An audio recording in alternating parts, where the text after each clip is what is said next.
Wasabis, this is Jirbie from Couchwasabi. In today's video, I will be sharing with you some of the Christmas blends that you can try this season. So if this is something that you'd want to see, please keep watching.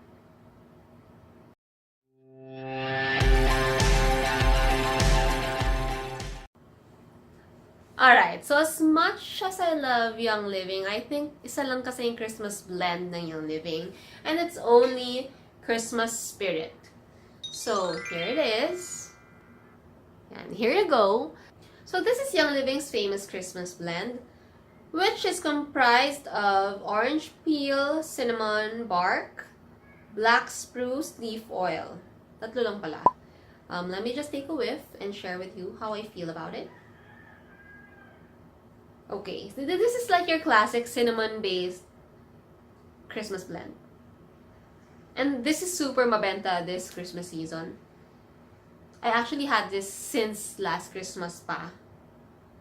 Smells good, but it's your typical.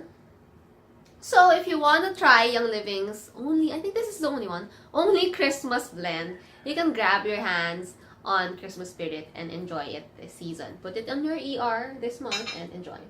I do have other Christmas blends from Plant Therapy. Kasi I feel that other companies are more into coming out with these seasonal blends. Yan, si Plant Therapy marami. I'm not sure if Eden's Garden has, but Plant Therapy has a lot. Alright, so let's take on naman Gingerbread. Yan, here is Plant Therapy's Gingerbread. So, this one smells more of a ginger base. Hindi siya masyadong gingerbread na parang cinnamon. It's more on ginger. What's inside here is ginger root, Peru balsam, clove bud, cinnamon, cassia, and nutmeg. So nutmeg is a famous oil used also this season. And then cinnamon, ginger, pero mas ma-ginger siya. So if you're into that grounding oil, I think you will enjoy this. And since this has a lot of ginger, this will help you in your stomach problems for sure. Next is Christmas tree. I've been raving about this for the past 2-3 months. Medyo gamit na gamit siya sa akin. Kasi I really love this. Yan. This is Plant Therapy's Christmas tree. I really love this kasi it's really good for your respiratory health. This is actually a kid-safe oil.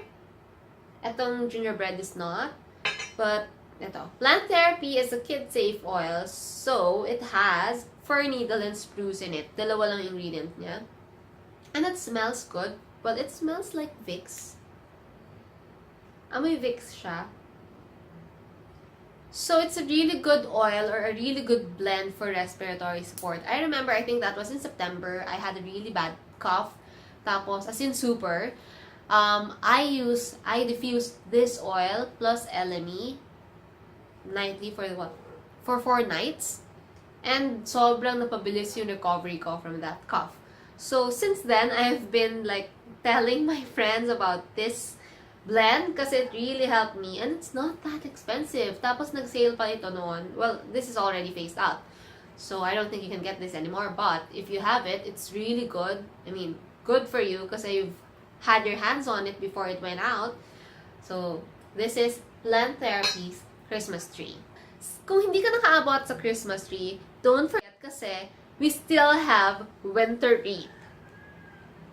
This is how it looks like.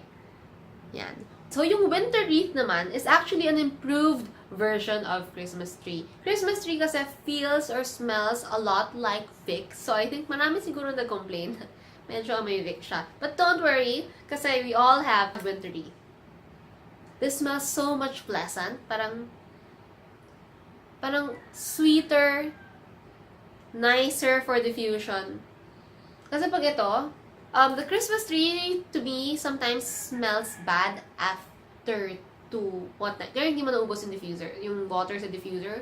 Sometimes, after 2 days, hindi na siya ganun ka-fresh yung amoy, hindi na siya mabango. So, you have to throw it out. Ito naman, this smells so much nicer.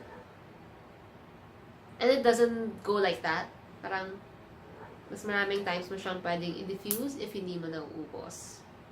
So, winter wreath is actually the replacement for Christmas tree. Kaya nila ginawang obsolete na si Christmas tree, kaya na siya tinanggal sa catalog, is because they came out with Winter Wreath. And Winter Wreath is actually an oil that's with balsam fir, cedarwood atlas, juniper berry, spearmint, and spruce. So, dinagdagan nila ng cedarwood, juniper, and spearmint. All of which are kid-safe oils, all of which are great for respiratory support. So, this is a super amped up respiratory support oil versus your Christmas tree. So, it makes sense lang na phase out na ito. Kasi, they came out naman with a nicer smelling and better oil synergy blend.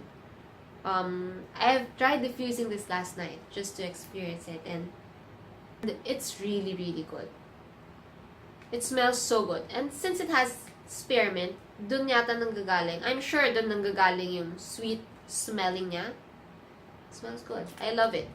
If you can have your hands on Winter Wreath this season, go grab some. It's great for your family, especially if you have kids.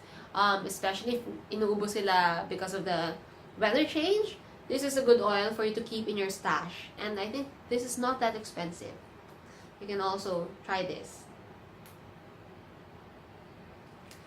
So I guess that's all for today. I only have what? 4 oils kasi in my stash na for Christmas. Na parang Christmas yung theme. If you have any other oils that you know, the synergy, that you can share with me na perfect for this theme, please let me know because I'd love to discover more oils. I'm not really sure kung ano pang meron sa ibang brands, but if you can recommend like something you really love, please don't forget to comment down below in this video so that I can check it out and I can take a whiff and maybe add it to my collection.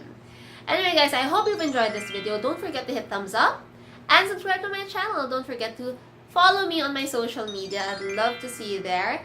And I guess I'll see you in my next video. Bye!